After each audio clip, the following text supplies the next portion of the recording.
So I've got this friend, I'll call him John. John's first exposure to the whole concept of hell was when he was watching a Tom and Jerry cartoon when he was younger. And what was intended to be this humorous cartoon all of a sudden turned into this hellacious nightmare when Tom did something bad to Jerry and was thrown into hell as a result. And later, John was at his church and he was talking with an older man about what he'd seen. And the older man looked at John and said, "John, you don't want to go to hell, do you?" John said, "No." And so the man looked back at him and said, "Okay, pray this prayer after me. Dear Jesus." John kind of paused. There's some awkward silence, and then he realized he was supposed to say exactly what the man had said. So he said, "Dear Jesus." Then the man continued, "I know that I'm a sinner, and I believe that Jesus died for my sins, and I ask you to come into my heart and save me." And then when they were finished, the man looked at John and said, "Son, now you can know that you are saved from your sins, and you don't ever have to worry about hell again."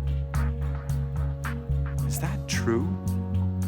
Is this really what it means to become a disciple of Jesus? Is this really what it means to follow him?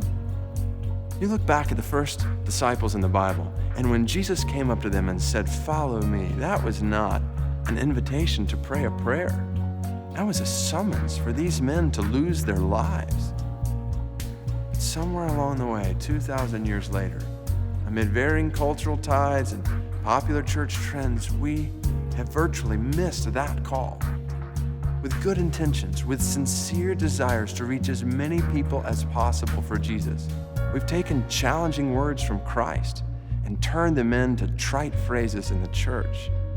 And in the process, we've drained the lifeblood out of Christianity and replaced it with a watered-down version of the gospel that is so palatable, it's not even real anymore. And the consequences are catastrophic. Scores of men, women, and children culturally identify themselves as Christians today who biblically are not followers of Christ. Is that possible? Absolutely it is. In fact, according to Jesus, it's probable. He said at the end of his most famous sermon, "Many will say to me on that day, 'Lord, Lord, did we not prophesy in your name, and in your name drive out demons and perform many miracles?' And I will tell them, 'I never knew you. Away from me, you evildoers.'"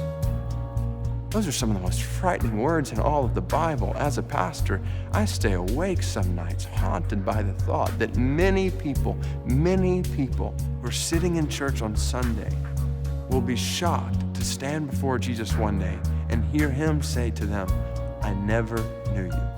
Away from me." We desperately need to take a look at our lives and our churches and ask the question, are we really, biblically, personally following Jesus? Eternity is dependent on how we answer that question.